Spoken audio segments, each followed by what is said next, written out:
ֆուտբոլի հավաքականը ըստ ձեզ ինչի անընդհատ պարտվում։ Որտեղ մանկապատանեկան ֆուտբոլ չունենք, որտեղ ֆուտբոլից հասկացող ղեկավարություն չունենք, որտեղ ինչ ասեմ, ամենակարևոր բաներն է։ Մենք չի ֆուտբոլային երկիր ենք, բայց մենք թասիբով երկիր ենք, ու գոնե դաշտ մտնելուց, եթե առաջ պարտություններ էր ելնում, գոնե թասիբով ֆուտբոլ էր ելնում։ Իռլանդիայի պես հավաքականի հետ 10 հոգով խաղացել ենք, հազիվ եմ ես կրել, պատմություն տեսել ենք էլ։ Չեմ հետաքրքրել։ Երևի լավ չեն մարզվում։ Ես ճիշտ ասած շատ հեռու եմ կներեք ֆուտբոլից։ Բայց երեկվա խաղը չեք տեսել, որ 6-1 հաշվով պարտվում։ Ես ուղղակի տեղյակ եմ, արդեն սովորական բան ա դարել մեր համար, ոչ զարմանալի, ոչ ցավալի, իմ համար կոնկրետ։ Քանի որ ֆուտբոլը ու սպորտը պոլիտիզիրованный ա դարել, մենք չենք ունենա հաջողություն երբեք։ Ֆուտբոլի ֆեդերացիայի նախագահան չպետք է պոլիտիկ լինի,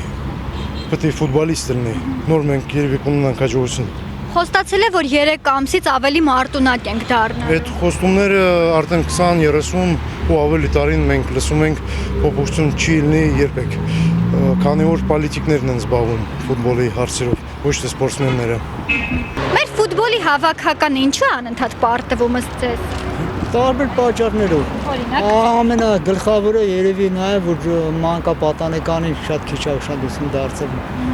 Դա է գլխավորը, որ դա ճիշտ իրագործվի, երևի արդեն հետագայում էլ ավելի։ հիմքը, այսինքն հիմքը պետք է Հիմնական պատճառը դա է, որ մանկուց պետք է զարգացնեն ֆուտբոլիստներին, ու դրսից կադրները ավելի քիչ լինեն, էլի որ տեղին ուշադրություն դարձնեն։ Ես թվում է դա է։ Ես մեր մոտ ինչն է հիմնական, որ ֆուտբոլինը լինի, որ պարտվում է։ Իշխանությունը պարտվել է ամեն ոլորտում, որ մի ոլորտում է ինքը հաղթանակ տարել։ Դու կարաք ասեք ինձ, չէ՞, այլ ֆուտբոլից ինչ ենք խոսում։ Ֆուտբոլը մեր 73 թվից հետո, երբ որ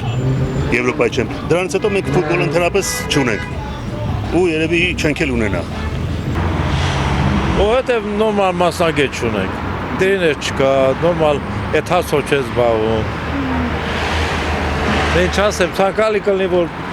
պատվաբեր, էլի պարտվեն գոնե պատվաբեր պարտվեն։ Չգիտեմ, խաղացող չկա, լավ չեն խաղում, բապտի պարտվել։